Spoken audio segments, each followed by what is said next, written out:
আসসালামু আলাইকুম এভরিওয়ান, সবাই কেমন আছেন? আশা করি আল্লাহর অশেষ রহমতে সবাই ভালো আছেন। সকাল সকাল উঠেই দেখেন মানহার নানাবাই কি নিয়ে এসেছে। একটি গরুতে যা যা থাকে আমার আব্বা সব কিছু কিনে নিয়ে এসেছে।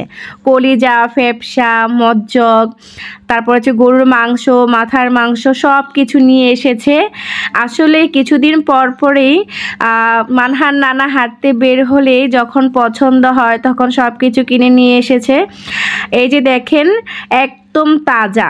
আর এই যে কলিজাগুলো আমি কেটে এই সাইড দিয়ে আলাদা করে রেখেছি, আর এই সাইড দিয়ে হচ্ছে ফ্যাপসা, আর হচ্ছে এটা বলে কুরকুরি। আমি আসলে ছোটোবেলা থেকে এটা খেতে অনেক পছন্দ করি।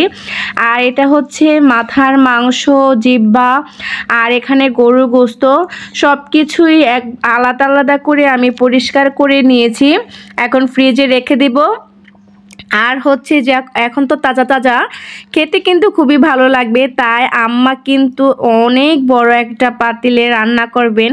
সেটা কিন্তু ভাত দিয়ে, রুটি দিয়ে, সব কিছু দিয়ে আজকে আমরা খাবো। আর ফ্রিজে সব কিছু রেখে দিয়েছে। এখন সব কিছু গুছিয়ে নেওয়ার পরে যে দেখে আম্মা কিন্তু বড় একটা হাঁড়িতে প্রায় 3 কেজির মতো মাংস এখানে রান্না করছে। মাথার মাংস সব কিছু অ্যাড করে, কলিজা, ফ্যাপসা সব কিছু একসাথে অ্যাড করে কুরবানির মাংস যেভাবে রান্না করা হয় সেম ওই রকমভাবে আম্মা এখানে রান্না করছে।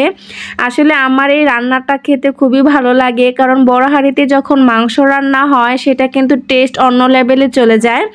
আর আমি কিন্তু এই যে দেখেন গরম ভাতের সাথে একটু নিয়েছি অল্প করে কষানো থেকে। আসলে লোভ সামলাতে পারছিলাম না। আর এটা কিন্তু বরাবরই করি, আমি যখন কষানো হয় তখন না খেলে ভালো লাগে না। এক পিস লেবুর সাথে এই যে দেখেন মাংস দিয়ে ভাত খেয়েছি। খাওয়ার পর বিকালের নাস্তায় এই যে আরেক বাটি ভরে নিয়েছি মাংস। এখন খাবো নানের সাথে। মানহা চুপ করে বসে আছে, ঘুম থেকে উঠেছে। তাকে দেখি একটু খাওয়াতে পারি কি না। সে কিন্তু সচরাচর খেতে চায় না ঘুম থেকে ওঠার পর, বাট আমরা সবাই বসে খাচ্ছিলাম। মানহার নানা, আমি, তার নানি, আমরা সবাই বসে খাচ্ছিলাম। এই যে মানহাকে একটু দিলাম। সে যখন ঘুম থেকে ওঠে আসলে তার অবস্থাটা দেখেন, এই যে একদম চুপচাপ, কথা বলবে না। যাই হোক, মেয়ে খেয়েছে, এটাই শান্তি। আর এই যে দেখেন খাওয়া দাওয়া কমপ্লিট করে রাস্তায় একটু হাঁটতে বের হয়েছিলাম। একদম গাছের টাটকা কলা, হালকা হালকা পেকেছে, এটা রেখে দিলে কাঁচা কলাটা পাকবে, খেতে ভালো লাগবে। আর হচ্ছে আমি বেশ কিছু মিষ্টি আলু নিয়ে এসেছি। এই আলুটা কিন্তু খুবই ভালো লাগে খেতে। আর এই বছরের মিষ্টি আলুগুলো তো অনেক মিষ্টি, আমার কাছে ভালো লেগেছে তাই নিয়ে এসেছি। আজকের ব্লগটি কেমন লেগেছে? আশা করি ভালো লেগেছে।